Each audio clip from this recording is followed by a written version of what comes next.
En mi recepción de bodas, mi hermana agarró mi brazo y dijo: «El divorcio de mamá y papá fue mi mayor logro». ¿Qué?, pregunté mientras la banda tocaba nuestra canción de baile padre e hija sin nuestro padre presente, porque no había hablado con ninguno de nosotros en 3 años. Mi hermana Camila me alejó de mi nuevo esposo hacia el guardarropa, donde nadie podía escucharnos sobre la música. Lo hice. Soy la razón por la que ya no están juntos. Lo dijo como si estuviera orgullosa, como si hubiera logrado algo increíble. Miré su maquillaje perfecto y su vestido de dama de honor, que costaba más que la renta de la mayoría de la gente, porque Camila siempre conseguía lo que quería. ¿De qué estás hablando? Pensé que tal vez se refería a que había revelado accidentalmente la aventura de papá, o encontrado las tarjetas de crédito secretas de mamá, o algo que expusiera problemas que ya existían.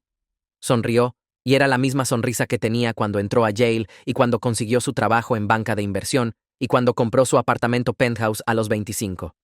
Mamá era tan molesta, siempre preguntando sobre tarea y verificando si comíamos vegetales y queriendo saber a dónde íbamos. Nunca se callaba sobre calificaciones y aplicaciones universitarias y nuestros futuros. Ya no lo podía soportar. Mi cerebro no estaba procesando lo que estaba diciendo porque no tenía sentido. ¿Y qué? Todas las mamás hacen esas cosas. Pero Camila negó con la cabeza como si fuera demasiado simple para entender. No como la nuestra. Era obsesiva. ¿Recuerdas cómo se quedaba despierta hasta que llegáramos a casa, incluso si eran las 3 de la mañana? ¿Cómo llamaba a los padres de nuestros amigos para verificar historias de pijamadas? Me hacía ver como una niña frente a todos. Recordaba esas cosas, pero las recordaba como mamá preocupándose por nosotros, no como alguna ofensa terrible. Nos amaba. Nos estaba protegiendo. Camila se rió y fue frío. Nos estaba sofocando, así que lo arreglé. La música afuera se hizo más fuerte cuando alguien abrió la puerta, pero Camila la empujó cerrada otra vez. ¿Arreglaste qué? ¿Cómo arreglas que los padres sean protectores? Ahí fue cuando su sonrisa se hizo más grande. Los haces odiarse más de lo que aman a sus hijos. Mi estómago se revolvió porque estaba empezando a entender lo que me estaba diciendo. Empecé pequeño. Dejé el arete de mamá en el auto de papá, pero no cualquier arete. Uno que había perdido meses antes. Uno del que había acusado a la señora de la limpieza de robar. Camila examinó sus uñas arregladas mientras hablaba. Papá lo trajo a casa todo confundido, preguntando cómo había llegado ahí. Mamá inmediatamente asumió que había estado revisando su joyero. Primera pelea. Contó en sus dedos como si estuviera listando logros. Luego cambié la contraseña del teléfono de papá y le dije a mamá que estaba ocultando algo. Cuando no pudo explicar por qué la había cambiado porque no lo había hecho, ella se volvió más sospechosa. Segunda pelea. Mis piernas se sintieron débiles y me senté en el abrigo de alguien. Inscribí a papá en sitios de citas usando su email del trabajo. Me aseguré de que mamá encontrara los emails de bienvenida. Él lo negó. ¿Pero quién cree eso? Tercera pelea. Luego me volví realmente creativa. Sacó su teléfono para revisar la hora como si estuviera aburrida. ¿Recuerdas cuando papá se perdió tu graduación de preparatoria porque estaba en Barcelona? Asentí porque eso había destruido a mamá. Reservé ese viaje. Usé su tarjeta de crédito y su email para confirmar un registro de conferencia. Pensó que su secretaria lo hizo. Mamá pensó que eligió trabajo sobre familia otra vez. El cuarto estaba girando y quería vomitar. ¿Por qué harías eso? Eran felices. Éramos felices. Pero Camila solo puso los ojos en blanco. Eras feliz porque eras la favorita de mamá. Su bebé pequeño, que no podía hacer nada malo. Yo era la que constantemente acosaba sobre todo. ¿Eran mis calificaciones lo suficientemente altas? ¿Estaba saliendo con los chicos correctos? ¿Estaba eligiendo la carrera correcta? Cuestionaba cada decisión que tomaba. Arregló su vestido en el espejo detrás de mí. Después de lo de la graduación, empecé a borrar los mensajes de papá a mamá. Disculpas, explicaciones, planes de cena. Ella esperaría en restaurantes sola, mientras él se sentaba en casa preguntándose por qué nunca aparecía a las cenas que planeaba. Mis padres habían estado casados por 28 años antes del divorcio. Papá ni siquiera habla con nosotros ahora. Mamá llora hasta quedarse dormida. Arruinaste todo porque te preguntó sobre tu tarea. Estaba gritando, pero la música lo ahogó. No solo tarea, todo. Estaba en mis asuntos constantemente. Ahora está demasiado deprimida para molestar a alguien. Papá se fue, así que no más cenas familiares donde pudiera interrogarme sobre mis decisiones de vida. Finalmente, puedo respirar. Fue entonces cuando la puerta se abrió y vimos a nuestros padres parados ahí, mientras mamá estaba llorando. Mamá se quedó en la puerta congelada con lágrimas corriendo por su cara y maquillaje manchándose en rayas oscuras. La mano de papá agarró el marco de la puerta tan fuerte que sus nudillos se pusieron blancos y todo su cuerpo se veía rígido, como si alguien le hubiera sacado todo el aire con un golpe. Observé su cara alternar entre confusión y shock y luego comprensión que hizo que apretara su mandíbula. 3 años de ira que lo habían mantenido alejado de nosotros empezaron a cambiar en algo diferente mientras procesaba lo que Camila acababa de confesar. Sus ojos se movieron de Camila a mamá y de vuelta mientras su cerebro alcanzó lo que sus oídos habían escuchado. El arete en su auto que había traído a casa confundido. La contraseña del teléfono que nunca cambió. Los emails de sitios de citas que nunca envió. El viaje a Barcelona que nunca reservó. Todos los mensajes borrados y cenas perdidas y evidencia fabricada que destruyó su matrimonio. Había pasado 3 años creyendo que su esposa no confiaba en él y su familia no lo quería cuando todo fue diseñado por su hija mayor. La sonrisa de Camila desapareció en el segundo que los vio parados ahí. Su cara pasó por esta transformación rápida de orgullosa a en pánico a algo defensivo y duro. Abrió su boca, pero nada salió, lo cual nunca había visto pasar antes, porque Camila siempre tenía palabras y explicaciones y formas de controlar cada situación. Sus manos perfectamente arregladas se cerraron en puños a sus lados, y su respiración se aceleró. Para alguien que pasó toda su vida manipulando gente y manteniéndose 3 pasos adelante, esta fue la primera vez que había perdido completamente el control de algo que creó. El guardarropa se sintió más pequeño de repente con todos nosotros atrapados aquí juntos y la música aún sonando afuera como si nada hubiera cambiado. La coordinadora de bodas apareció detrás de mis padres en el pasillo, viéndose preocupada y profesional. Preguntó si todo estaba bien, porque los invitados estaban empezando a notar que la familia había desaparecido y la gente estaba susurrando. Podía ver más allá de ella al salón de recepción, donde mi boda se suponía que estuviera sucediendo. Mesas llenas de gente comiendo aperitivos y bebiendo champán y bailando con la banda que Theo y yo habíamos pasado meses eligiendo. Mi cerebro se dividió en 2 direcciones a la vez. Parte de mí quería regresar allá afuera y pretender que esto no estaba pasando y disfrutar mi día de boda como había planeado por un año. La otra parte sabía que no podía dejar este cuarto mientras mi familia se desmoronaba frente a mí. Mi matrimonio con Theo había comenzado hace solo unas horas y teníamos toda nuestra vida por delante. Pero el matrimonio de mis padres, que duró 28 años, fue destruido por mentiras y manipulación, y merecían saber la verdad, incluso si significaba que mi recepción pasara sin mí. Le dije a la coordinadora que necesitábamos unos minutos, y debería decirles a los invitados que estábamos tomando fotos o algo así. Ella asintió y se fue, pero su cara mostró que sabía que algo estaba seriamente mal. La puerta se cerró otra vez, y estuvimos de vuelta en el guardarropa que olía a perfume y lana, y ahora se sentía como una jaula. Camila trató de moverse hacia la puerta, pero papá se metió más en el cuarto, bloqueando su camino. Mamá solo se quedó ahí llorando estas lágrimas silenciosas que eran peores que si hubiera estado sollozando. La banda empezó a tocar otra canción, y la reconocí como una de nuestra lista de recepción, lo que hizo que todo se sintiera surrealista. 10 minutos pasaron, y el guardarropa se convirtió en una zona de guerra. Camila empezó a defenderse, diciendo que nadie entendía cómo era vivir bajo las preguntas y monitoreo constantes de mamá. Mamá preguntó cómo Camila pudo hacer esto a gente que la amaba. La voz de papá tembló cuando habló, pero no estaba gritando, solo pidiendo a Camila que explicara por qué. Me quedé contra la pared, sintiendo mi vestido de novia arrugarse por el abrigo de alguien, y observé a mi familia tener la conversación que deberían haber tenido hace 3 años. Acusaciones volaron de ida y vuelta. Mamá mencionó incidentes específicos que ahora se daba cuenta estaban fabricados. Papá preguntó sobre el viaje de negocios y los sitios de citas y la contraseña cambiada. Camila siguió diciendo que no entendían la presión que sentía, pero su voz se volvió menos confiada mientras tenía que explicar cada manipulación en voz alta. Fue entonces cuando Theo nos encontró. Abrió la puerta y echó un vistazo a la escena adentro, y su cara mostró que entendía que esto era serio, aunque no sabía los detalles aún. Apartó a la coordinadora y lo escuché decirle en voz baja que anunciara que la pareja estaba tomando un breve descanso y que siguiera sirviendo bebidas y tocando música. Luego regresó y se paró junto a mí sin preguntar qué estaba pasando, porque sabía que le explicaría cuando pudiera.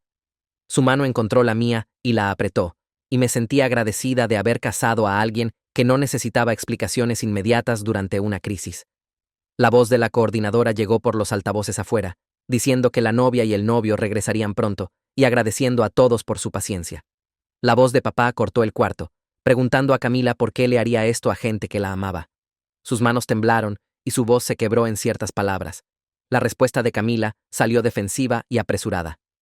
Habló de sentirse sofocada y monitoreada e interrogada sobre cada decisión. Como la crianza protectiva de mamá se sentía como control y vigilancia. Cómo no podía respirar bajo el escrutinio constante de sus calificaciones y novios y elecciones universitarias y carrera profesional. Dijo que nadie entendía cómo era ser la hija mayor que recibía toda la ansiedad de mamá volcada en ella. Que yo era la favorita que no podía hacer nada malo mientras ella enfrentaba interrogatorios sobre cada aspecto de su vida. Mientras hablaba, me di cuenta de algo que me dolió el estómago. Camila genuinamente creía que estaba justificada en lo que hizo. Se había convencido de que destruir un matrimonio era venganza razonable por tener una madre sobreprotectora. Mamá hizo este sonido horrible y roto y se colapsó en una silla que alguien había dejado en la esquina. Sus sollozos no eran fuertes, pero eran del tipo que vienen de muy adentro cuando algo se rompe que no puede ser arreglado fácilmente. El gerente del hotel apareció en la puerta, atraído por el ruido, y preguntó si necesitábamos algo. Le dije que necesitábamos privacidad y un espacio más grande, y nos ofreció su oficina lejos del área de recepción. Nos movimos como grupo por un pasillo de servicio, mientras los invitados de la boda bailaban y comían y celebraban sin nosotros. Aún podía escuchar la banda tocando y hacía que todo se sintiera más equivocado. Mi recepción de boda estaba pasando sin mí porque mi hermana destruyó mi familia y eligió mi día de boda para confesar. La oficina del gerente del hotel tenía un escritorio y varias sillas y ventanas que daban al estacionamiento.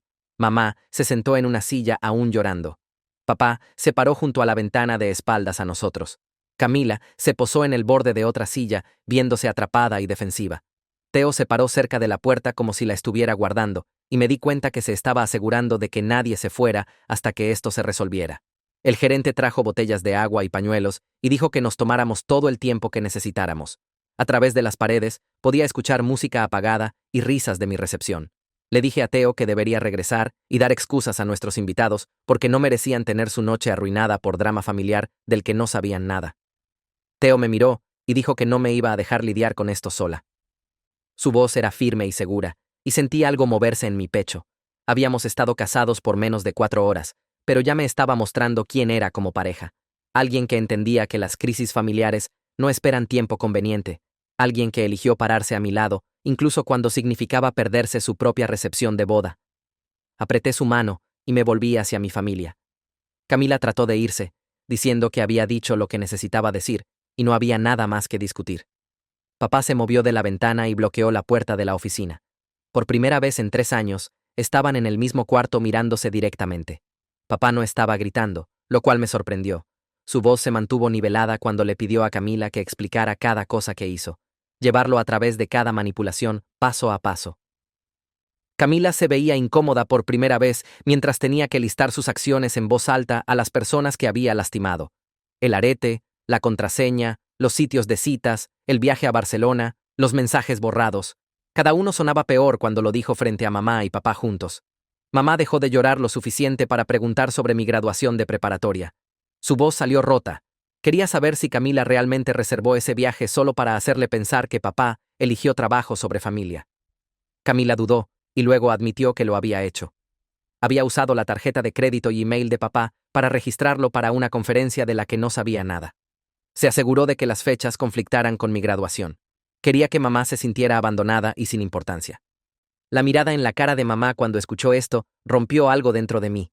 Ese incidente de graduación había sido el principio del fin para su matrimonio. El momento en que mamá empezó a creer que papá no se preocupaba por la familia. Y fue completamente fabricado por Camila para crear el máximo daño. 2 horas en mi recepción de boda, aún estaba en la oficina del gerente del hotel, viendo a mi familia procesar el hecho de que su divorcio fue diseñado por su propia hija. Mi teléfono seguía vibrando con mensajes de la coordinadora de bodas preguntando qué hacer sobre el servicio de cena y corte de pastel y el horario que habíamos planeado tan cuidadosamente. Los invitados probablemente se preguntaban dónde fuimos. Los padres de Teo probablemente estaban preocupados. Mis damas de honor definitivamente estaban confundidas. Pero nada de eso importaba tanto como lo que estaba pasando en esta oficina. Le mandé mensaje a la coordinadora y le dije que sirviera la cena y cortara el pastel sin nosotros. Enviar nuestras disculpas. Pero esto no podía esperar.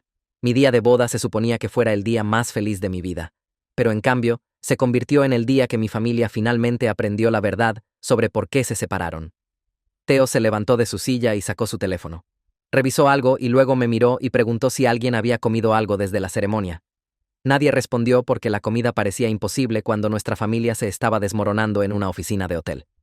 Salió al pasillo Y regresó 5 minutos después diciendo que el servicio de cuarto traería sándwiches y café, porque no podíamos tener esta conversación funcionando con estómagos vacíos y champán de boda. El pensamiento práctico en medio del caos completo hizo que algo cálido se extendiera por mi pecho. Este hombre que me casé hace 4 horas ya me estaba mostrando exactamente quién era como pareja.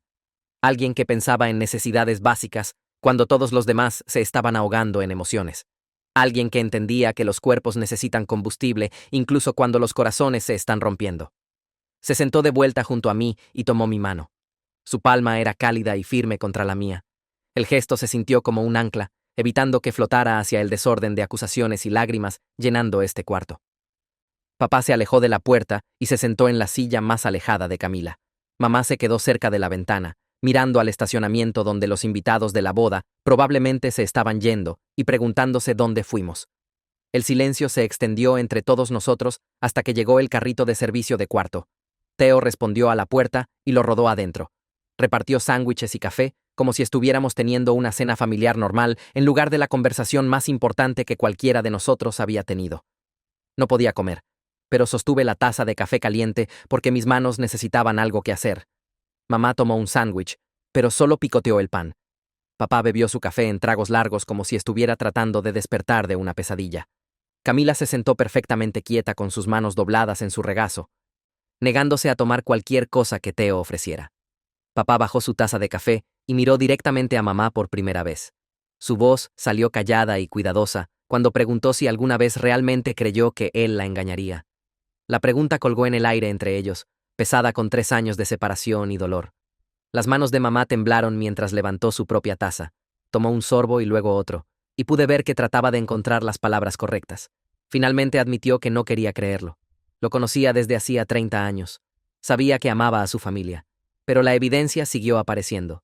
El arete, el cambio de contraseña, los emails de sitios de citas, los viajes misteriosos, los mensajes borrados. Cada cosa por sí sola podía explicarse, pero juntas pintaban un cuadro que no podía ignorar. Su voz se quebró cuando dijo que trató de darle oportunidades de explicar, pero él siempre parecía confundido por sus acusaciones, y esa confusión la hacía pensar que estaba mintiendo. Verlos hablar sobre ser víctimas de la misma manipulación era peor que verlos pelear. Llegaron 3 años muy tarde para arreglar cualquier cosa fácilmente. El divorcio era final. Ambos habían seguido adelante de diferentes maneras. Papá había construido una vida sin ninguno de nosotros. Mamá había aprendido a funcionar sola, incluso si lloraba hasta quedarse dormida la mayoría de las noches. Papá se frotó la cara con ambas manos. Se veía más viejo de lo que recordaba. Las líneas alrededor de sus ojos eran más profundas y su cabello tenía más gris. 3 años creyendo que su esposa pensaba que era un tramposo y mentiroso, lo habían envejecido. Se volteó hacia Camila y preguntó si alguna vez consideró lo que esto me haría a mí, a nuestros primos menores que veían a nuestra familia como ejemplo de lo que el matrimonio podía ser. Su voz se mantuvo nivelada, pero escuché la ira debajo. La máscara perfecta de Camila finalmente se resquebrajó. Sus ojos se pusieron brillosos y su boca tembló.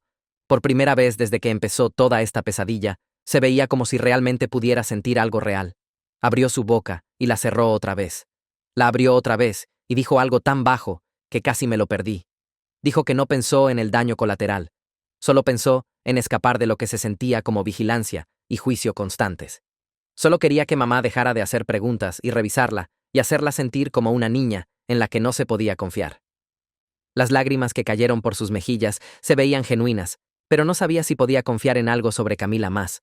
Había pasado años manipulando a todos nosotros. Tal vez estas lágrimas eran solo otra actuación. El reloj de la oficina del hotel mostró que era casi medianoche cuando finalmente nos levantamos para irnos. Mis piernas se sentían rígidas por estar sentada tanto tiempo. Teo ayudó a mamá con su abrigo porque sus manos aún temblaban demasiado para manejar los botones. Papá sostuvo la puerta abierta para todos nosotros y caminamos por los pasillos silenciosos del hotel hacia el lobby. El salón de baile donde pasó mi recepción estaba oscuro ahora. Las mesas estaban despejadas. Las decoraciones estaban siendo removidas por personal en uniformes negros. Nos habíamos perdido todo. Cena, corte de pastel, primer baile, lanzamiento de ramo. Todos los momentos que había planeado por meses habían pasado sin que estuviera ahí. La coordinadora de bodas nos vio y corrió hacia nosotros. Se veía preocupada y agotada. Dijo que nos había guardado un nivel del pastel y empacó todos los regalos y tarjetas. Se había asegurado de que el fotógrafo obtuviera fotos de todo, aunque no estuviéramos ahí. Fue tan amable sobre todo el desastre que casi empecé a llorar otra vez. Le agradecí y me abrazó y susurró que esperaba que todo estuviera bien con mi familia. Asentí, porque no podía explicar que nada estaba bien, y podría no estar bien otra vez. Mi día de boda estaría para siempre conectado a destrucción familiar en lugar de celebración. Cada vez que mirara fotos de la boda, recordaría la confesión de Camila en el guardarropa. Cada aniversario cargaría el peso de la noche que nuestra familia aprendió la verdad sobre el divorcio. Theo y yo tomamos el elevador hasta nuestra suite nupcial, mientras mis padres y Camila fueron a sus cuartos separados. El pasillo estaba silencioso, excepto por nuestros pasos en la alfombra. Theo abrió la puerta y caminamos al cuarto decorado con pétalos de rosa y champán que el hotel había preparado para nosotros. Se veía romántico y especial y completamente equivocado para cómo me sentía. Me senté en el borde de la cama aún en mi vestido de novia. Theo se sentó junto a mí y preguntó si quería cambiarme a algo más cómodo. Negué con la cabeza, porque quitarme el vestido se sentía como admitir que el día realmente había terminado. Nos sentamos ahí por tal vez 20 minutos, sin hablar, solo existiendo en el mismo espacio. Finalmente, Theo sugirió que saliéramos al balcón, porque el cuarto se sentía muy pequeño para todo lo que necesitábamos procesar. Salimos al aire frío de noviembre. Las luces de la ciudad se extendían abajo de nosotros. El tráfico se movía en calles distantes.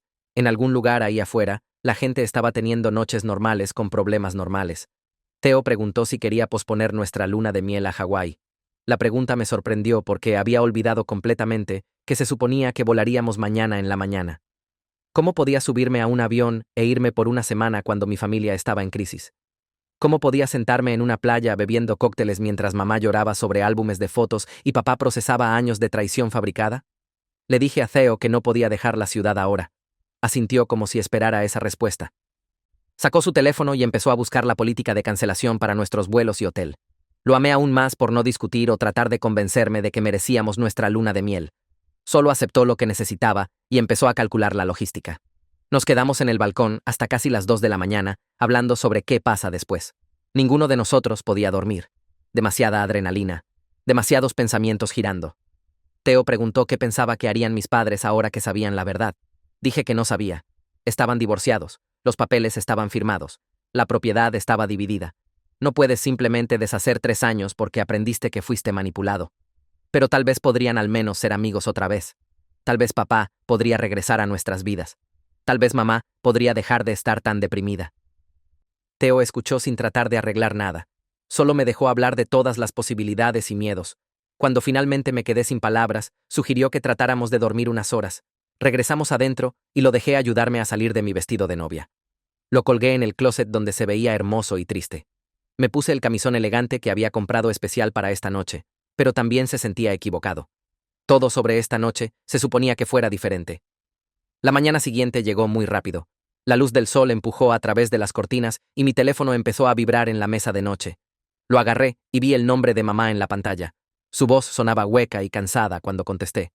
Dijo que no durmió nada. Había estado sentada en su casa mirando álbumes de fotos viejos, tratando de descifrar qué recuerdos eran reales y cuáles estaban manchados por la manipulación de Camila. Siguió encontrando fotos de viajes y vacaciones y preguntándose si papá realmente estaba feliz en esos momentos, o si ya estaba lidiando con alguna crisis fabricada que Camila había creado. Cada sonrisa se veía sospechosa ahora.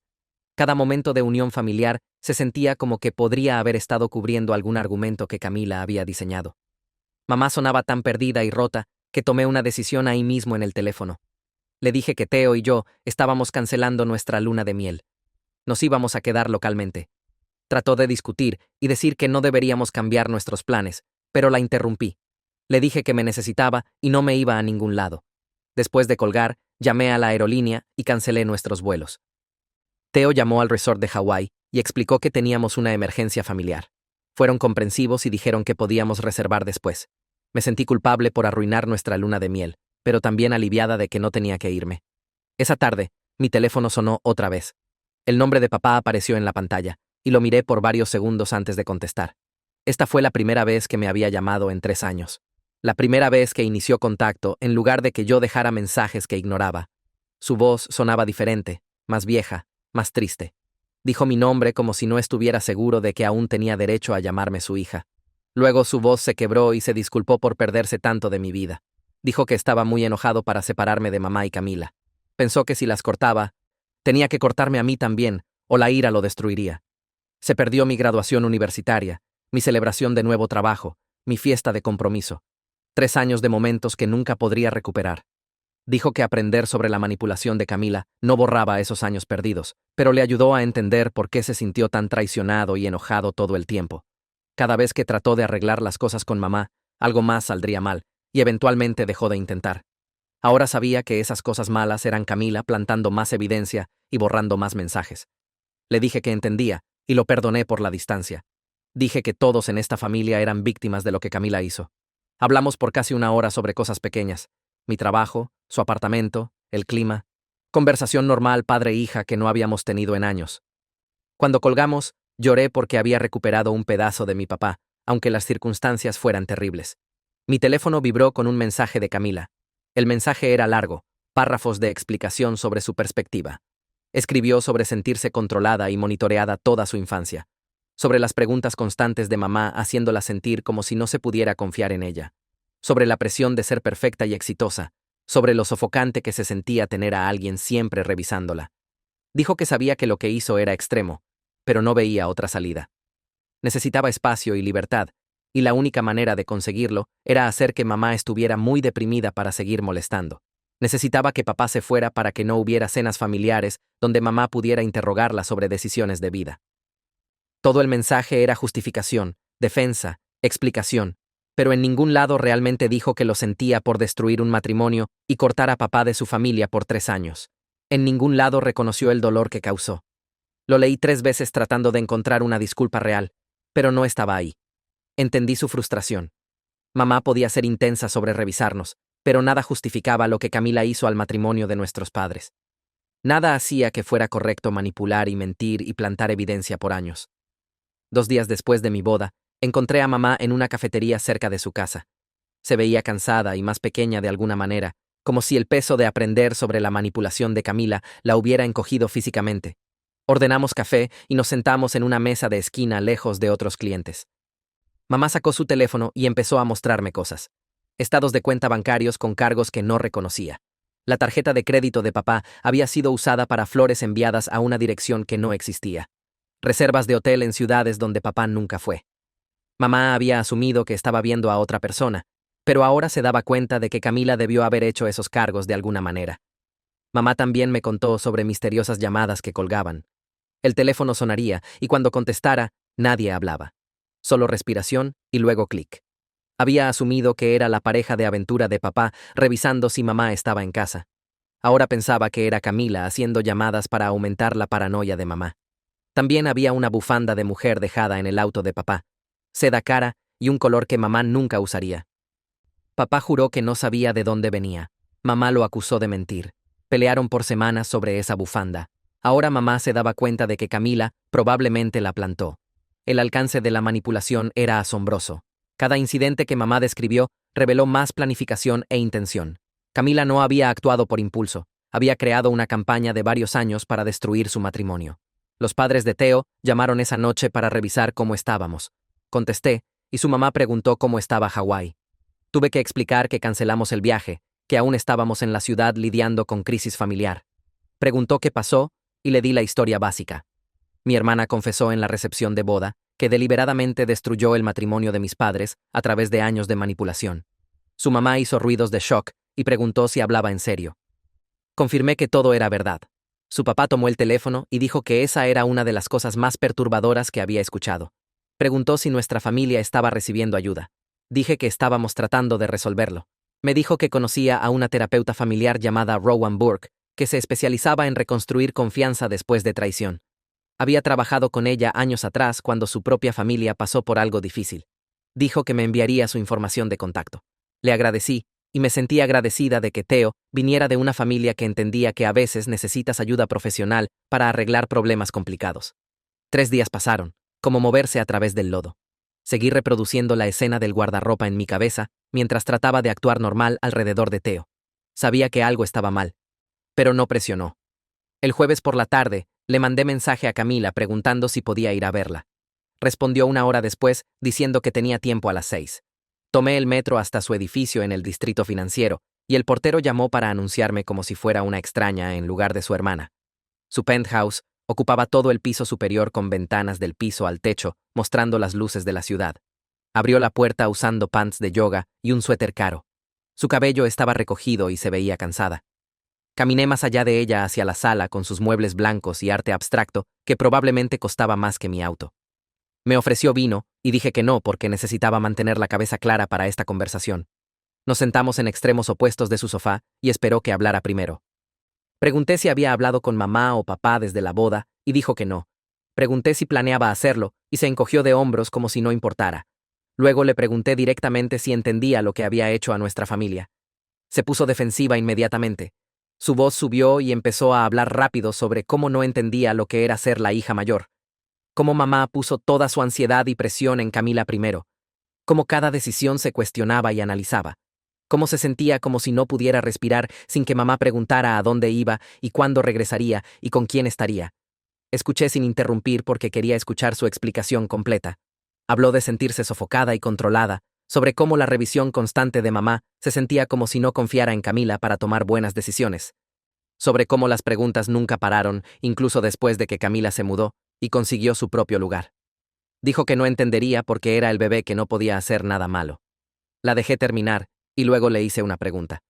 ¿Alguna vez consideró simplemente hablar con mamá sobre sentirse sofocada en lugar de destruir un matrimonio de 28 años? Se detuvo a media oración y me miró. Su boca se abrió, pero no salió nada. Esperé. Finalmente, admitió que nunca se le ocurrió. Dijo que estaba tan acostumbrada a manipular situaciones para conseguir lo que quería, que la comunicación honesta ni siquiera era una opción en la que pensara. Lo dijo como si fuera normal, como si todos resolvieran problemas creando esquemas elaborados en lugar de tener conversaciones difíciles. Le pregunté si se daba cuenta de que eso la hacía sonar como sociópata y se enojó. Se levantó y empezó a caminar de un lado a otro. Dijo que estaba siendo dramática y que solo hizo lo que necesitaba hacer para conseguir espacio del acoso de mamá. Me quedé sentada porque sabía que si me levantaba, esto se convertiría en una pelea a gritos. Mi teléfono sonó mientras estábamos hablando. Era mamá. Contesté, y la escuché llorar antes de que dijera hola. Preguntó si podía venir inmediatamente. Dije que sí, y colgué. Camila preguntó qué estaba mal, y le dije que mamá me necesitaba. Puso los ojos en blanco y dijo, por supuesto, mamá necesitaba algo. Me fui sin decir adiós. La casa de mamá se veía igual que siempre, pero de alguna manera más triste. Las plantas en el porche necesitaban agua, y la pintura estaba empezando a pelarse. Abrió la puerta con ojos rojos y pañuelos en su mano. Fuimos a la cocina e hizo té que ninguna de nosotras bebió. Sacó su laptop y me mostró su cuenta de email. Había estado revisando carpetas viejas buscando otra cosa, y encontró una carpeta que no reconocía. Estaba escondida en su correo archivado y etiquetada con una serie aleatoria de números. Adentro había docenas de emails de papá, disculpas por cosas que nunca hizo, explicaciones para malentendidos que nunca se resolvieron, planes de cena que nunca vio, mensajes de aniversario, deseos de cumpleaños. Cada uno era de los años antes del divorcio. Mamá estaba temblando mientras los revisaba. Dijo que nunca recibió ninguno de estos emails.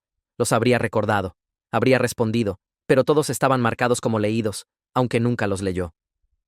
Camila debió haber accedido a su cuenta de email de alguna manera y los movió a esta carpeta escondida para que mamá nunca los viera. Cada intento que papá hizo de arreglar las cosas fue interceptado y destruido.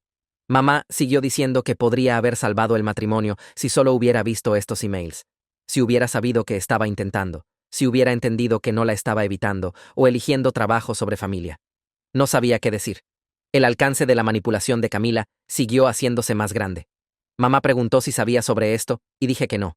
Preguntó si pensaba que Camila hizo otras cosas también, y dije, probablemente. Nos sentamos ahí en su cocina, rodeadas de evidencia de un matrimonio que podría haberse salvado. La mañana siguiente, estaba haciendo café cuando recordé algo. Hace 3 años, papá me envió una tarjeta de cumpleaños. Mamá me dijo que nunca llegó, pero la reenviaría cuando apareciera. Nunca apareció. Lo mismo pasó en Navidad. Mamá dijo que la oficina postal debió haber perdido los paquetes. Pero ahora, me preguntaba si alguna vez llegaron a la casa de mamá. La llamé y pregunté si aún tenía el correo de ese periodo de tiempo.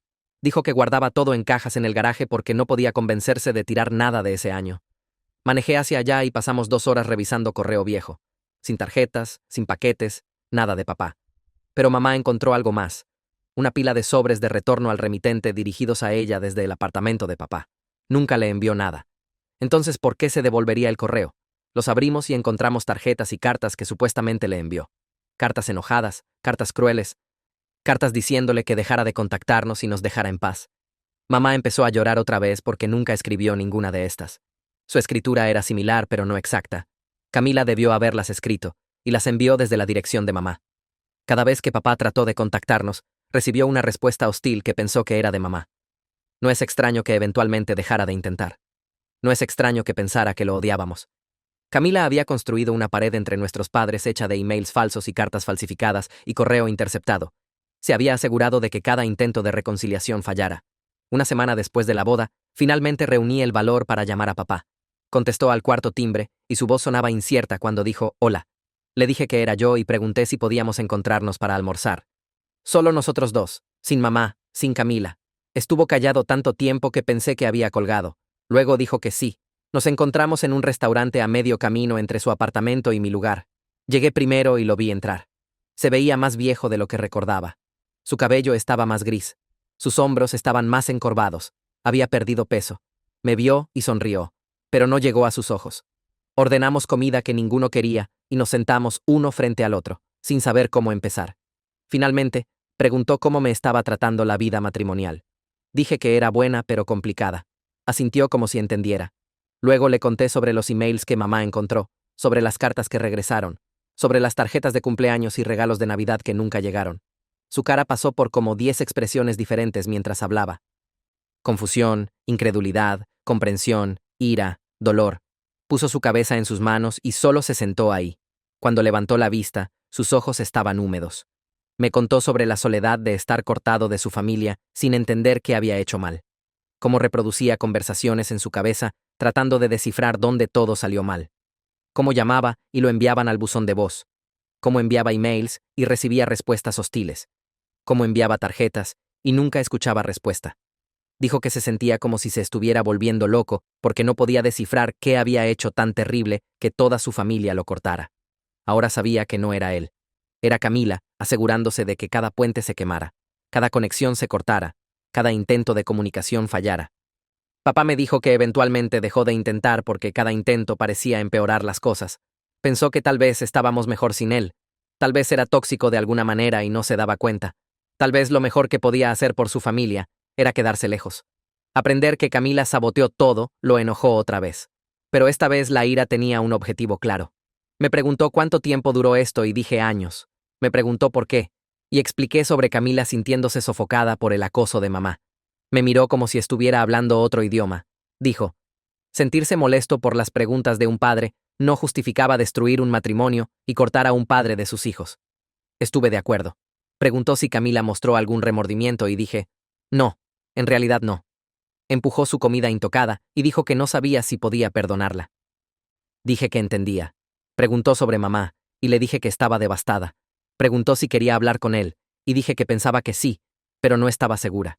Nos sentamos ahí por otra hora solo hablando de cosas aleatorias. Mi trabajo, su trabajo, el apartamento en el que vivía, la vida que había construido sin nosotros. Se sintió bien hablar con él otra vez, aunque las circunstancias fueran terribles.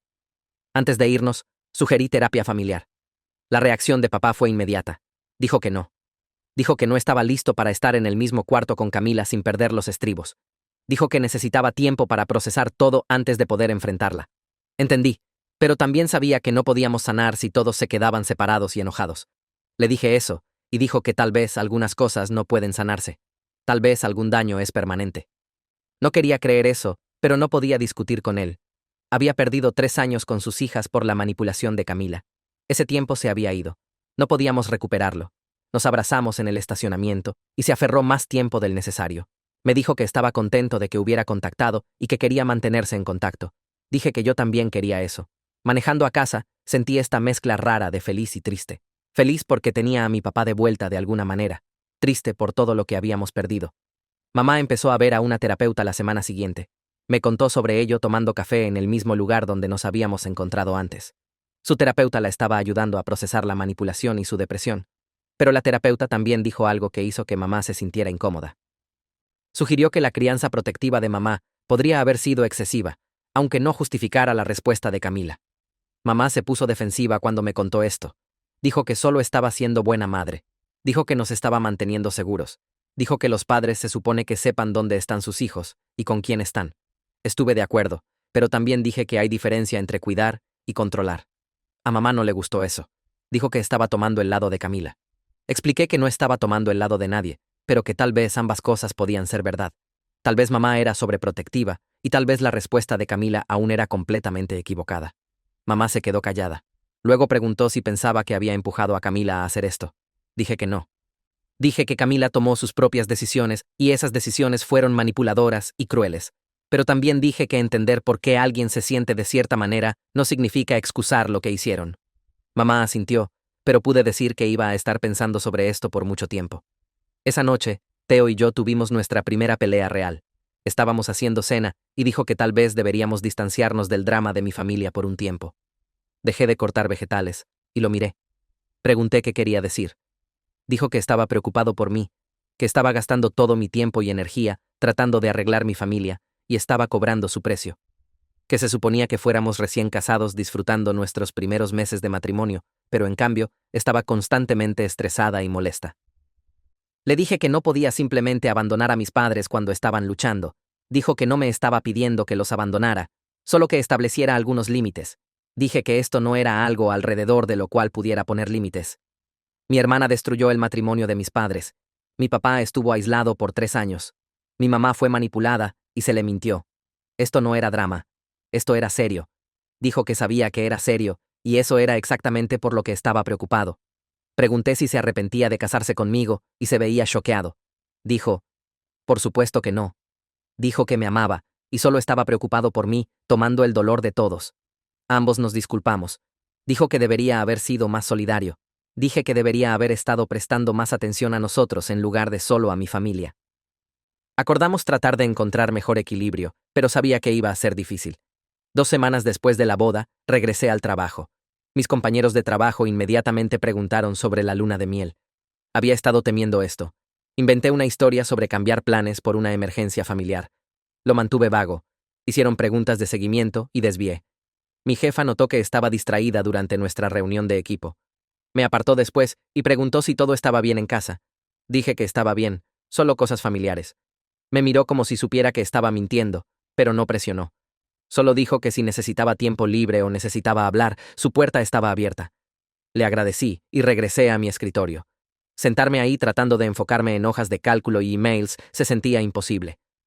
Mi mente seguía derivando hacia papá, sentado solo en su apartamento, hacia mamá revisando emails viejos buscando evidencia del matrimonio que perdió, hacia Camila, en su penthouse caro, probablemente ni siquiera pensando en el daño que había causado. No sabía cómo ser normal otra vez. No sabía cómo preocuparme por reportes trimestrales y fechas límite de proyectos cuando mi familia se estaba desmoronando. Pero tampoco podía renunciar a mi trabajo o desmoronarme en el trabajo. Entonces, hice lo que tenía que hacer. Me enfoqué en la pantalla de mi computadora y fingí que todo estaba bien. Llegué a casa del trabajo esa noche y encontré a Teo sentado en el sofá viéndose incómodo. Dijo que Camila se había aparecido hace 1 hora y tocó por 10 minutos seguidos antes de que finalmente contestara. Quería entrar y esperarme. Pero le dijo que no estaba lista para eso aún. Se había enojado y dijo que la estaba alejando de su propia hermana. Se había parado en la entrada bloqueándola y dijo que necesitaba espacio. Lo había llamado controlador y dijo que me estaba poniendo en contra de mi familia. Luego se había ido, pero no antes de decir que esto no había terminado. Me senté junto a él y le agradecí por manejarlo.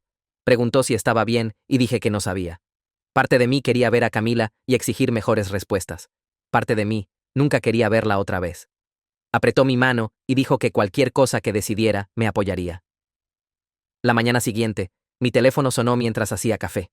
El identificador de llamadas mostró un número que no reconocía. Casi no contesté, pero algo me hizo contestar. Una voz de hombre dijo mi nombre y preguntó si tenía 1 minuto para hablar. Dije que sí, aunque no tenía idea de quién era. Se presentó como tío Caleb, el hermano menor de papá. No había sabido de él en años porque vivía al otro lado del país y nuestra familia se había desmoronado. Dijo que papá finalmente le había contado todo sobre lo que Camila hizo. Su voz estaba temblando cuando dijo que no podía creer que su sobrina hubiera destruido un matrimonio a propósito. Sabía que algo estaba mal cuando papá dejó de venir a eventos familiares y no quería explicar por qué. Ahora todo tenía sentido. Preguntó cómo me estaba yendo y empecé a llorar porque nadie me había preguntado eso en semanas. Todos estaban tan enfocados en mamá y papá, y lo que Camila hizo que nadie notó que me estaba ahogando también. Escuchó mientras hablaba sobre la boda y la confesión y tratar de mantener a todos juntos. Luego se ofreció a ayudar a facilitar conversaciones entre miembros de la familia. Dijo que había mantenido relaciones con todos a través de los años y no estaba directamente involucrado en el conflicto. Tal vez podía ser una persona neutral que nos ayudara a comunicarnos. Acepté inmediatamente porque necesitaba ayuda y no sabía dónde más conseguirla. 2 días después, mamá me llamó sollozando. Había estado limpiando el ático, buscando documentos fiscales viejos cuando encontró una caja de cosas de Camila de la universidad. Adentro había diarios que Camila había guardado durante su segundo y tercer año. Mamá había empezado a leerlos, esperando entender mejor a su hija. Lo que encontró la enfermó. Entrada tras entrada sobre sentirse controlada y monitoreada, sobre las preguntas constantes y revisiones de mamá siendo sofocantes, sobre querer libertad e independencia y no saber cómo conseguirlas. Luego, las entradas cambiaron. Camila empezó a escribir sobre hacer que mamá y papá pelearan más, sobre cosas pequeñas que podía hacer para crear distancia entre ellos. Había escrito planes para plantar evidencia y fabricar conflictos. Había documentado su progreso como si fuera un proyecto escolar. Mamá me leyó algunas de las entradas por teléfono. Una decía que mamá estaba muy metida en los asuntos de todos y necesitaba algo más en que enfocarse, como un matrimonio que fallaba. Otra decía, papá confiaba demasiado y nunca sospecharía de su propia hija de sabotaje. El detalle y la planificación eran aterradores. Esto no era ira impulsiva. Esto era destrucción calculada a través de años. Mamá dijo que no podía parar de leer, aunque cada página la hacía sentir peor. Siguió esperando encontrar una entrada donde Camila se arrepintiera de lo que había hecho o se diera cuenta de que había ido demasiado lejos. Pero esas entradas nunca llegaron. Los diarios solo se detuvieron cuando Camila se graduó y se mudó. La voz de mamá se quebró cuando dijo que no reconocía a la persona que escribió esas palabras. Esa no era la hija que había criado. Traté de consolarla, pero ¿qué podía decir? Su hija había planeado la destrucción de su matrimonio por escrito y nunca se sintió mal por ello. Mamá dijo que necesitaba ajustar su medicación porque no podía dormir o comer. Su terapeuta la había advertido sobre espirales depresivas y esta definitivamente era una. 3 semanas después de mi boda, finalmente acepté encontrarme con Camila otra vez. Tío Caleb había llamado a ambas y sugirió una conversación mediada. Había rentado un pequeño cuarto de conferencias en una cafetería en el centro, territorio neutral, donde ninguna de nosotras se sentiría emboscada. Llegué primero y me senté mirando hacia la puerta. Tío Caleb llegó después. Era alto, con cabello gris, y los mismos ojos de papá. Me abrazó y dijo que lamentaba que esto estuviera pasando. Luego Camila entró cargando una carpeta de cuero. Se veía cansada y su maquillaje no estaba tan perfecto como usual. Se sentó frente a mí sin hacer contacto visual. Tío Caleb empezó estableciendo reglas básicas. Sin gritar, sin interrumpir. Todos tienen la oportunidad de hablar sin ser atacados.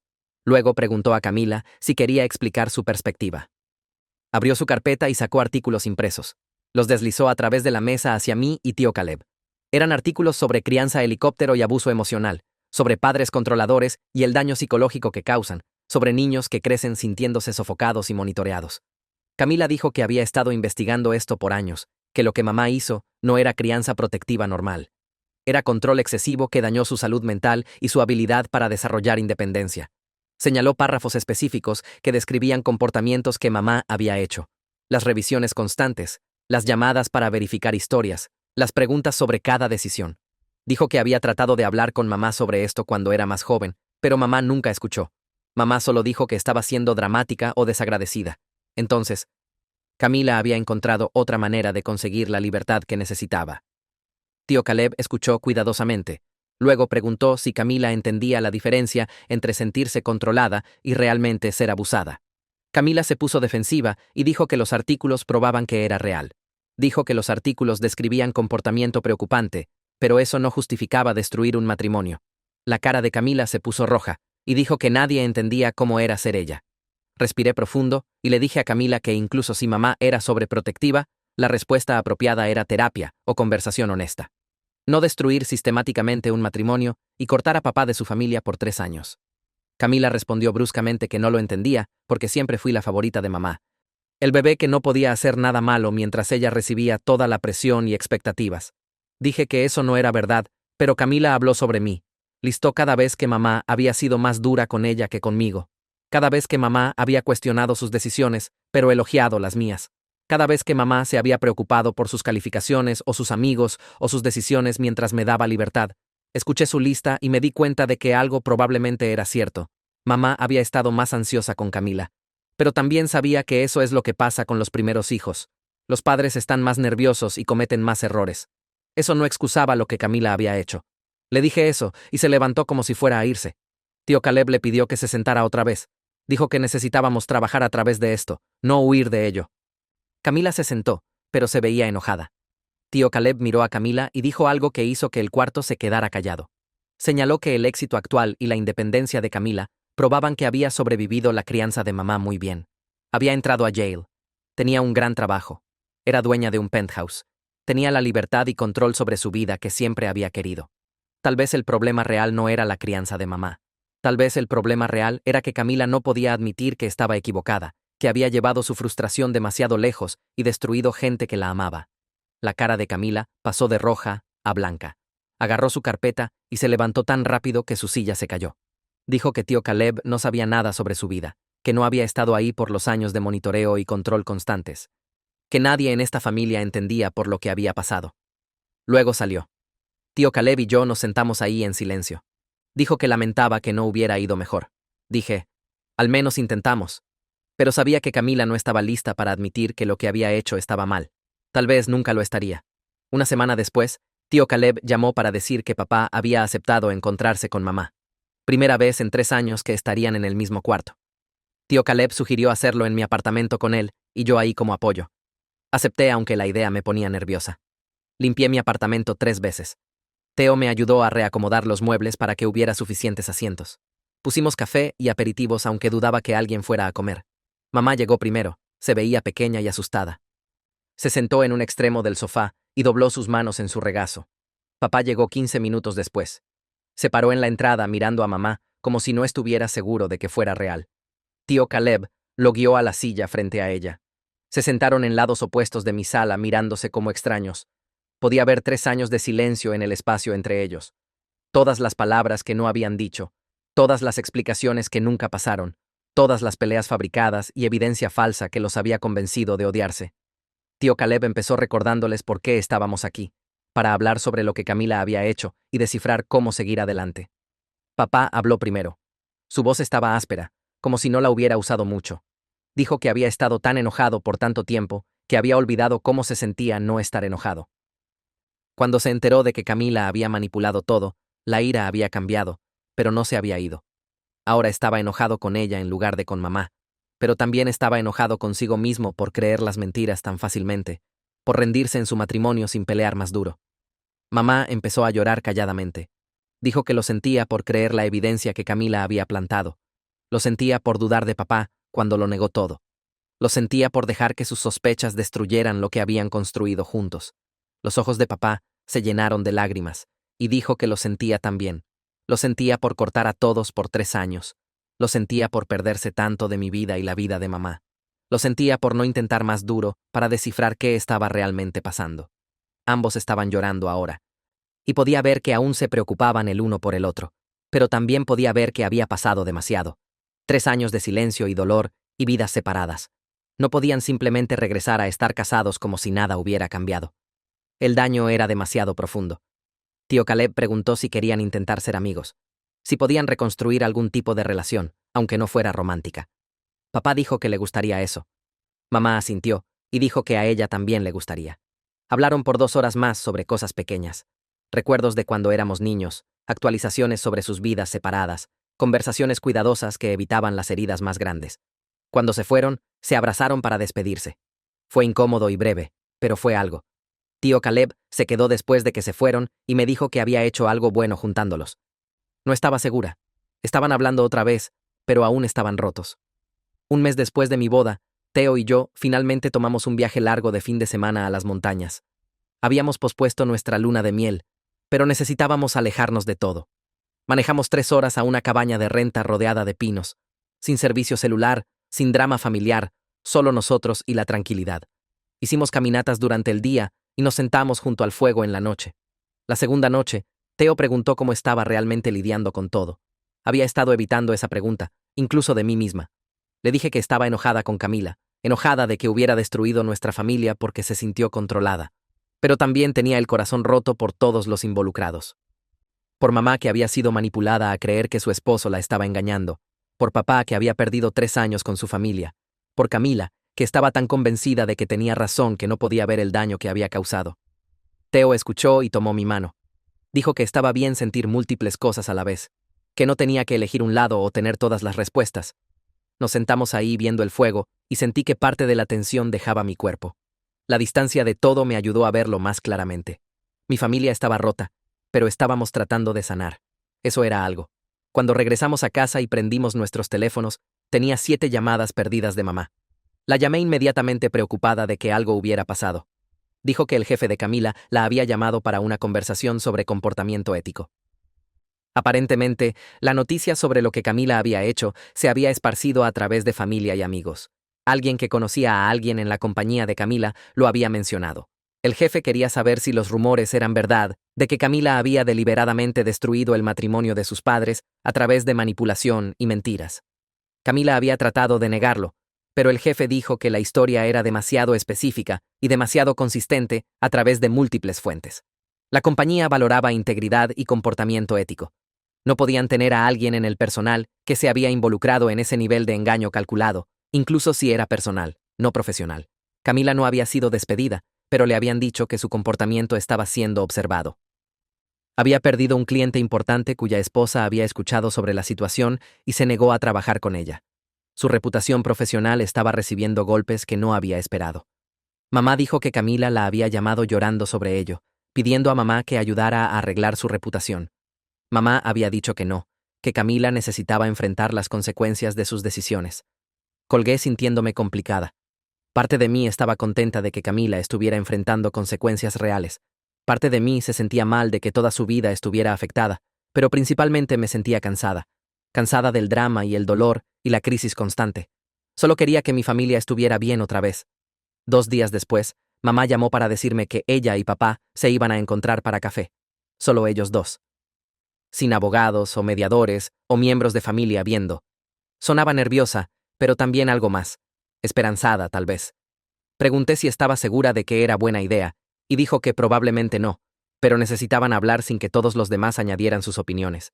Papá le había mandado mensaje pidiendo encontrarse, y había dicho que sí antes de poder convencerse de lo contrario. Eligieron una cafetería a medio camino entre sus lugares. Terreno neutral. Quería estar ahí, pero mamá dijo que era algo que necesitaban hacer solos. Entonces, me quedé en casa y revisé mi teléfono cada 10 minutos, como si eso la haría llamar más rápido. Teo me cachó mirando mi teléfono por 5ª vez en 20 minutos y me lo quitó. Dijo que llamarían cuando estuvieran listos, y preocuparse no ayudaría. Tenía razón. Pero eso no detuvo mi cerebro de pasar por cada escenario de desastre posible.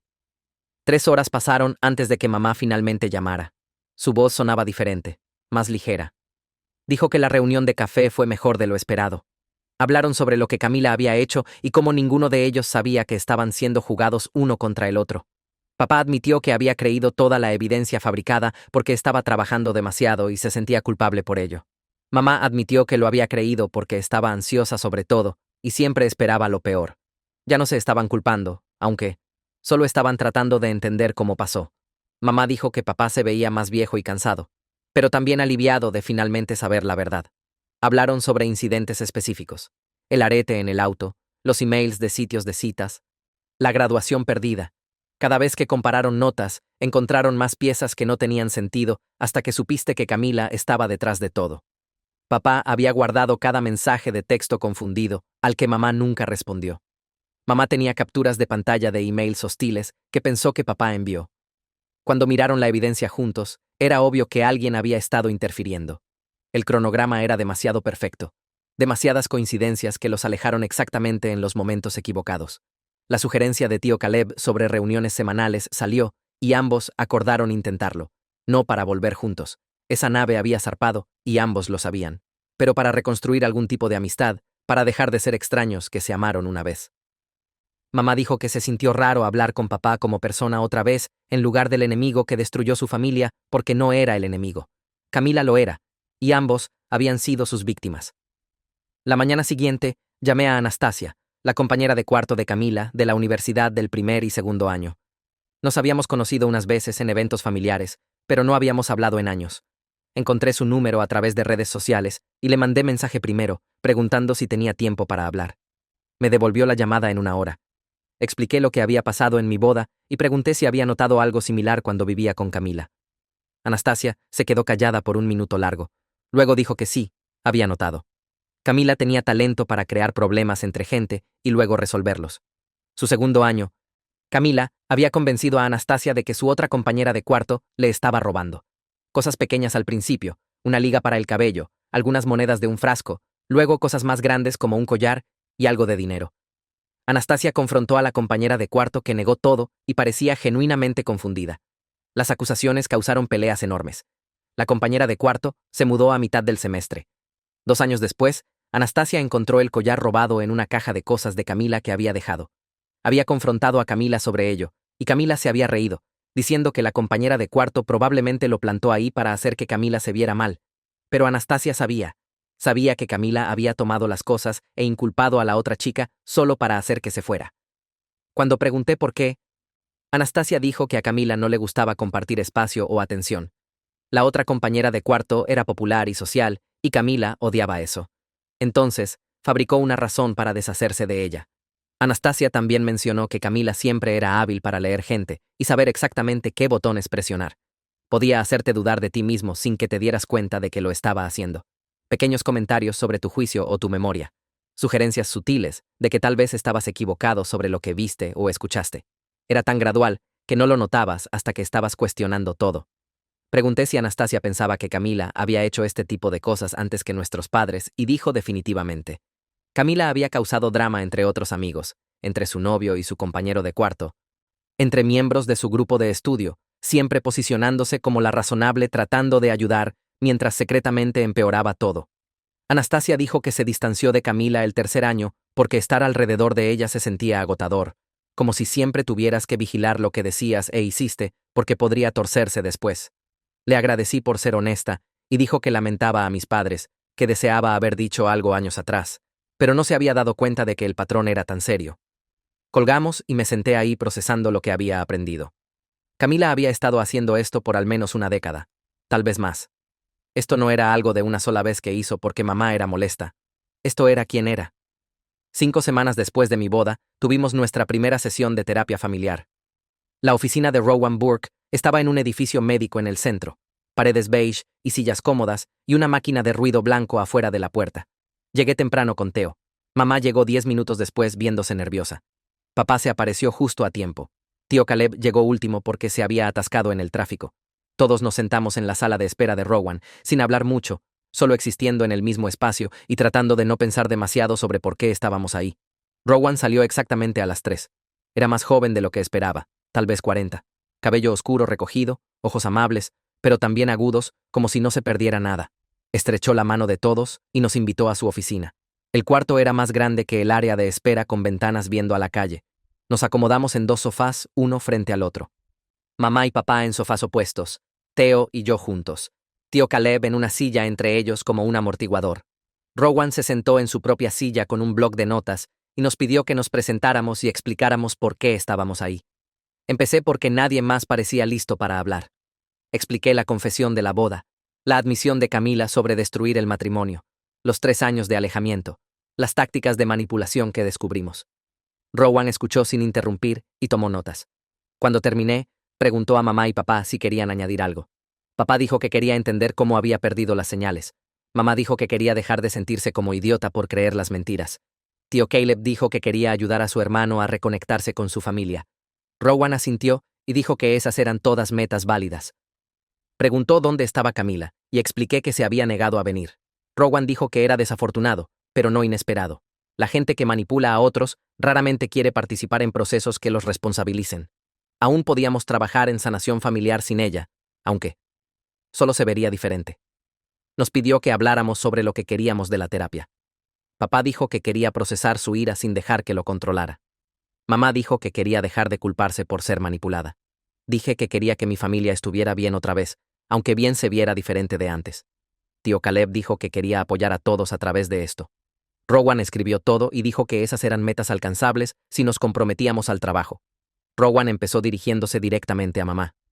Dijo que una de las partes más difíciles de esta situación era que mamá se iba a culpar aunque la manipulación no fuera su culpa. Mamá asintió y sus ojos se llenaron de lágrimas. Rowan continuó diciendo que las acciones de Camila venían de dolor real. Sentirse sofocada y controlada por crianza ansiosa era experiencia genuina, pero la respuesta fue completamente inapropiada y desproporcionada. Ambas cosas podían ser verdad al mismo tiempo. Mamá podía reconocer que tal vez su ansiedad la hizo demasiado protectiva, mientras también reconocía que nada de lo que hizo justificaba lo que Camila eligió hacer. Este marco parecía ayudar a mamá a sentarse más derecha. Había estado cargando culpa sobre su crianza por semanas, pensando que si solo hubiera sido diferente, Camila no habría hecho esto. Pero Rowan estaba diciendo que podía responsabilizar a Camila mientras aún examinaba su propio comportamiento. No eran mutuamente excluyentes. Papá preguntó cómo se suponía que perdonara a alguien que le robó 3 años de su vida. Rowan dijo que el perdón no era requerido para sanar. Eso era importante. No tenía que perdonar a Camila. Solo tenía que procesar su ira en formas que no lo destruyeran. La ira era respuesta válida a traición. La pregunta era qué hacía con ella. ¿La dejaba consumirlo? ¿O la usaba como información sobre sus límites y valores? Papá parecía aliviado por esto, como si hubiera estado preocupado de que la terapia lo forzara a perdonar y olvidar. Rowan explicó que sanar significaba aceptar lo que pasó y encontrar formas de seguir adelante. No significaba fingir que todo estaba bien o que el daño no importaba. Hablamos por otros 40 minutos sobre incidentes específicos y cómo habían afectado a cada persona. Mamá describió esperar en restaurantes sola, pensando que papá la había plantado. Papá describió la confusión de ser acusado de cosas que no hizo. Describí ver a mi familia desmoronarse y no entender por qué. Tío Caleb describió mantener contacto con papá mientras el resto de la familia lo cortó y sentirse dividido entre ambos lados. Rowan escuchó todo y nos ayudó a ver patrones que habíamos perdido. Cómo Camila había aislado a papá específicamente. Cómo había alimentado la ansiedad de mamá mientras hacía que papá se viera descuidado. Cómo había mantenido a todos separados para que no pudieran comparar notas. La manipulación era sofisticada y deliberada, no algo que pasó por accidente. Al final de la sesión, Rowan nos dio tarea. Quería que empezara a documentar todo lo que había aprendido sobre las tácticas de Camila, no para usar contra ella, sino para ayudarme a procesar la traición y ver patrones que había perdido. Quería que mamá y papá siguieran teniendo sus reuniones de café y practicaran comunicación honesta. Quería que tío Caleb siguiera siendo apoyo neutral para todos. Programamos otra sesión para 2 semanas después y salimos de la oficina sintiéndonos drenados pero también ligeramente esperanzados, como si tal vez realmente pudiéramos sanar de esto. Empecé el proyecto de documentación esa noche, abrí un documento nuevo en mi laptop y empecé a listar todo cronológicamente. El incidente del arete, el cambio de contraseña, los sitios de citas, el falso viaje de negocios, los mensajes borrados. Mientras escribía todo, el alcance se volvió claro.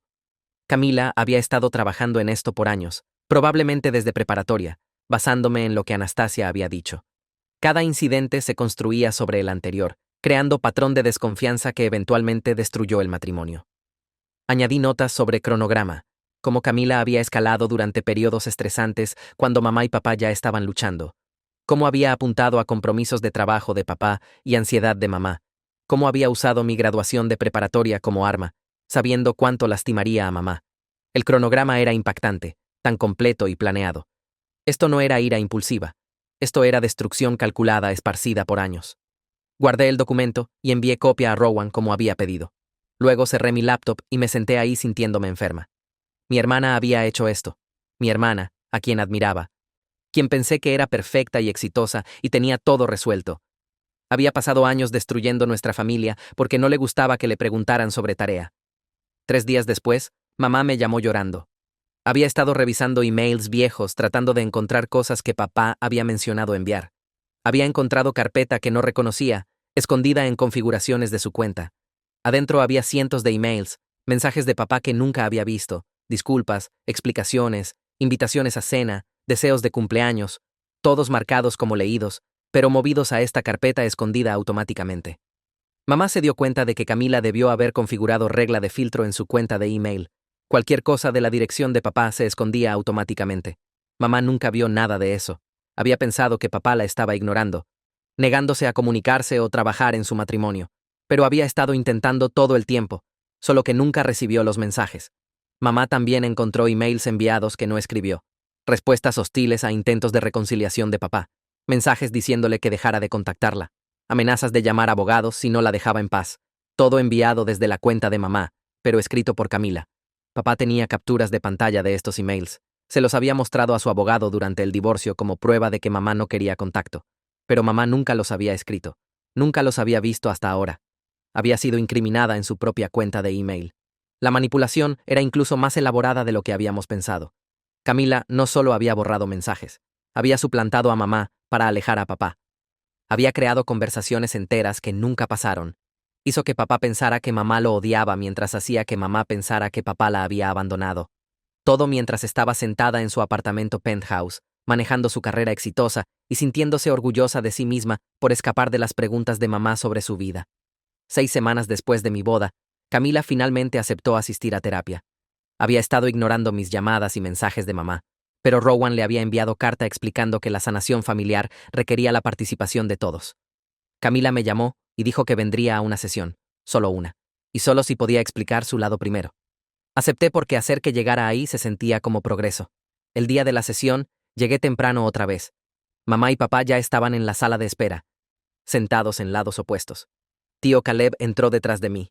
Esperamos. Las 3 llegaron y pasaron. Rowan salió y preguntó si Camila venía. Le mandé mensaje y respondió diciendo que estaba estacionándose. 10 minutos después, entró usando su ropa de trabajo. Traje caro, maquillaje perfecto. Nos miró a todos y su expresión era defensiva. Rowan nos invitó a todos a la oficina y tomamos los mismos asientos que antes. Camila se sentó sola en el sofá opuesto a todos los demás. Rowan le agradeció por venir y preguntó si quería empezar compartiendo su perspectiva como había pedido. Camila asintió y lanzó su explicación. Habló de sentirse sofocada creciendo, cómo las preguntas constantes y revisiones de mamá la hacían sentir controlada y monitoreada, cómo no podía tomar ninguna decisión sin que mamá la cuestionara, cómo los padres de otros niños no eran así y se sentía avergonzada por el nivel de supervisión. Habló de sentirse como si la ansiedad de mamá se proyectara en ella, cómo los miedos de mamá se convirtieron en la prisión de Camila, cómo había intentado hablar con mamá sobre ello, pero mamá solo dijo que la estaba protegiendo. Camila dijo que se sentía como si no tuviera autonomía, privacidad, confianza, solo interrogatorios sin fin sobre cada aspecto de su vida. Habló por 20 minutos seguidos. Nadie interrumpió. Solo escuchamos a ella describir años de sentirse atrapada por el amor de mamá. Cuando Camila terminó, Rowan dejó que el silencio se sentara por un momento. Luego hizo pregunta. Preguntó a Camila si entendía la diferencia entre sentirse controlada y realmente ser abusada. Camila se veía confundida. Rowan explicó que sentirse sofocada por crianza protectiva era válido. Muchos adultos jóvenes se sentían así, pero había diferencia entre supervisión incómoda y abuso real. La respuesta de Camila a esa incomodidad fue destruir sistemáticamente el matrimonio de sus padres a través de años de manipulación calculada. ¿Era esa respuesta proporcional a la situación? Camila abrió su boca para responder, pero no salió nada. Miró alrededor del cuarto como si esperara que alguien la respaldara. Nadie lo hizo. Rowan preguntó otra vez. ¿Era fabricar evidencia de infidelidad proporcional a que le preguntaran sobre tarea? ¿Era aislar a su padre de su familia proporcional a tener historias de pijamadas verificadas? ¿Era suplantar a su madre en emails proporcional a sentirse avergonzada por preocupación parental? La cara de Camila cambió. La defensa de certeza se resquebrajó. Dijo que no era solo sobre tarea. Era sobre todo. La presión constante y preguntas y monitoreo. Rowan asintió y dijo que escuchaba eso, pero la pregunta permanecía. ¿Era su respuesta proporcional? Camila luchó por responder. Siguió tratando de explicar sus sentimientos, pero Rowan gentilmente la redirigió de vuelta a la pregunta. Finalmente, Camila dijo que no sabía. Tal vez no, pero se había sentido tan atrapada. Rowan dijo que sentirse atrapada no justificaba atrapar a otros. Sentirse controlada no justificaba controlar la narrativa de familia entera por años. Camila necesitaba sentarse con esa realidad. Papá habló por primera vez desde que Camila llegó. Su voz era firme, pero podías escuchar el dolor debajo. Dijo que había perdido 3 años con sus hijas. Se perdió mi compromiso. Se perdió ayudarme a planear mi boda. Se perdió vacaciones y cumpleaños y llamadas telefónicas regulares. Se había perdido ser padre porque Camila decidió que ya no merecía ese papel. Y ese dolor no desaparecía solo porque ahora entendía por qué pasó. Entender no borraba la pérdida. Camila miró a papá, y por primera vez desde la boda, Se veía genuinamente incómoda. No defensiva, no orgullosa, solo incómoda, como si finalmente estuviera viendo el daño desde la perspectiva de otra persona. Papá continuó. Dijo que había pasado 3 años pensando que su familia lo odiaba, pensando que había destruido su matrimonio de alguna manera, sin entender cómo. La confusión y aislamiento habían sido devastadores, y todo fue fabricado por su propia hija porque no le gustaba que le preguntaran dónde iba los viernes por la noche. Los ojos de Camila se llenaron de lágrimas, reales, no manipuladoras. Susurró que lo sentía. Papá dijo que sentirlo no lo arreglaba. Sentirlo no le devolvía esos años. Pero era un comienzo. Nos sentamos en ese silencio pesado por mucho tiempo. Rowan finalmente habló y dijo que esto era progreso importante. Camila estaba empezando a ver más allá de su propia experiencia. Ese fue el primer paso hacia responsabilidad real. Teníamos mucho más trabajo que hacer, pero esta sesión nos había movido hacia adelante. Programamos otra cita para la semana siguiente y salimos de la oficina. Camila se fue primero, caminando rápidamente a su auto. El resto de nosotros nos paramos en el estacionamiento, sin saber qué decir. Finalmente, mamá dijo que necesitaba ir a casa y procesar todo. Papá asintió y dijo que él también. Todos fuimos por nuestros caminos separados, pero algo había cambiado. La certeza de Camila se había resquebrajado, y esa grieta fue la primera apertura real hacia sanación. La siguiente sesión de terapia pasó 2 días después, y mamá se apareció temprano. Se sentó en la sala de espera con sus manos dobladas en su regazo, viéndose nerviosa, como si se estuviera preparando para algo importante. Cuando Camila llegó, se veía sorprendida de ver a mamá ya ahí, pero se sentó frente a ella de todas maneras. Rowan salió y nos invitó a todos adentro, y tomamos nuestros asientos usuales en el círculo. Mamá se aclaró la garganta y miró directamente a Camila por primera vez sin ira o lágrimas nublando su expresión. Preguntó si Camila alguna vez se detuvo a pensar sobre por qué hacía tantas preguntas y revisaba tan seguido. Camila empezó a dar su respuesta estándar sobre sentirse controlada, pero mamá levantó su mano y siguió hablando. Explicó que cuando Camila nació, el doctor dijo que podría tener complicaciones, y mamá pasó el primer año aterrorizada de que algo fuera mal. Ese miedo nunca se fue realmente, incluso cuando Camila creció saludable y fuerte. Cada pregunta sobre tarea o amigos o a dónde iba venía del lugar de querer proteger a su hija, no controlarla. La voz de mamá tembló cuando dijo que sabía que su ansiedad probablemente se sentía sofocante, pero venía de amor, no manipulación. Camila se sentó muy quieta escuchando, y su cara cambió de defensiva a algo más suave. Admitió calladamente que nunca pensó sobre qué motivaba el comportamiento de mamá. Solo sentía la presión y el monitoreo constante, y asumió que era sobre control. Rowan pidió a Camila que se sentara con esa realización por un momento y realmente considerara la diferencia entre padre, actuando desde miedo y amor, versus uno, actuando desde deseo de dominar. Camila asintió lentamente y dijo que entendía lo que mamá estaba diciendo, aunque no cambiara lo atrapada que se sintió en ese entonces. Mamá extendió la mano a través del espacio entre sus sillas y tocó la mano de Camila brevemente antes de retirarse. No era perdón y no era reconciliación, pero era grieta en la pared entre ellas. Rowan dijo que esto fue progreso significativo porque Camila estaba empezando a ver más allá de su propia experiencia y considerar otras perspectivas. Programamos otra sesión para la semana siguiente y nos fuimos sintiendo que tal vez la sanación era realmente posible, aunque tomaría mucho tiempo. 6 meses después de mi boda, estaba haciendo cena en mi apartamento cuando me di cuenta de que nuestra familia estaba en lugar mucho mejor, aunque no estuviéramos completamente sanados. Mamá y papá tomaban café juntos cada pocas semanas y podían reír sobre recuerdos viejos sin el resentimiento fabricado que Camila había construido entre ellos. Hablaba con papá regularmente y había empezado a venir a cenas en mi lugar y preguntar sobre mi vida en formas que no había hecho en años. Camila aún estaba en terapia trabajando en sus problemas de control, y por qué eligió manipulación sobre conversación honesta cuando se sintió sofocada. Mi matrimonio con Theo era más fuerte porque habíamos resistido crisis familiar masiva juntos en nuestros primeros meses y descifrado cómo apoyarnos a través de cosas realmente difíciles. La vida no era perfecta, y algunas heridas siempre estarían ahí. Papá y Camila apenas hablaban y probablemente no tendrían relación cercana por años, si alguna vez. Mamá aún tenía momentos donde se ponía triste sobre el divorcio y el tiempo que perdió. Aún me enojaba a veces cuando pensaba sobre cómo Camila destruyó nuestra familia, porque no le gustaba que le preguntaran sobre tarea. Pero todos estábamos avanzando, en lugar de quedarnos atascados en dolor e ira. Estábamos construyendo algo nuevo de las piezas rotas, y eso era suficiente por ahora,